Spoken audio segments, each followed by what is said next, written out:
दिल्ली कूच को लेकर निकले किसानों को आज 10वां दिन हो गया है। इस वक्त मौजूद हूँ शंभू बॉर्डर पर। अगर मैं बात करूँ तो एक दिन पहले और आज में क्या बदला है वो आपको दिखाता हूँ।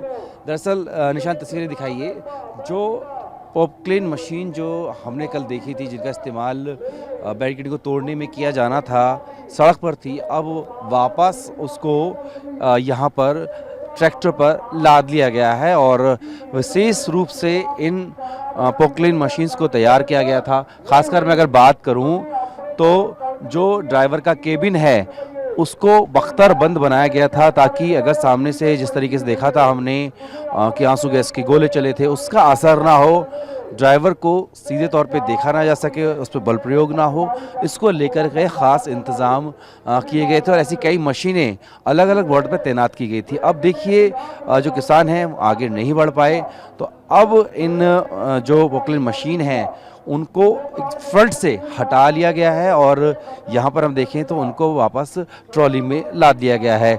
और इसके अलावा भी कई जेसीबी मशीन वगैरह जो थी उनको अब पीछे की तरफ कर दिया गया है।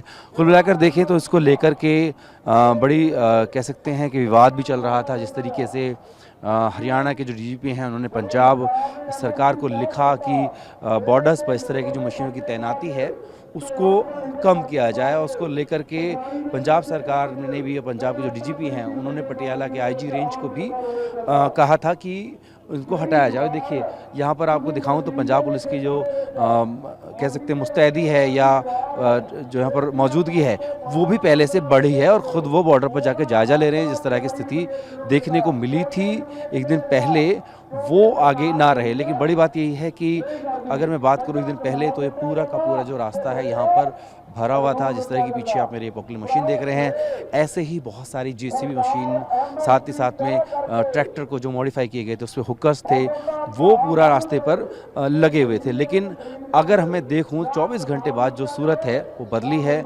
ना तो वो संख्या यहाँ पर नज़र आ रही है जो हमने जो है एक दिन पहले देखी थी, और ना उस तरीके की तैयारियाँ, क्योंकि इसके पीछे की वजह ये भी है कि किसानों ने कहा है कि वो कम से कम 2 दिन, यानी कि आज का दिन और जो कल का दिन है, उसमें अपने जो उनके साथी हैं उनका कहना है कि वो घायल हुए हैं किसान, उनके तीमारदारी में लगेंगे, उनका इलाज कराएंगे और उसके बाद रणनीति तय करके कल शाम को बताया जाएगा कि किस तरीके से सरकार से बातचीत आगे बढ़े।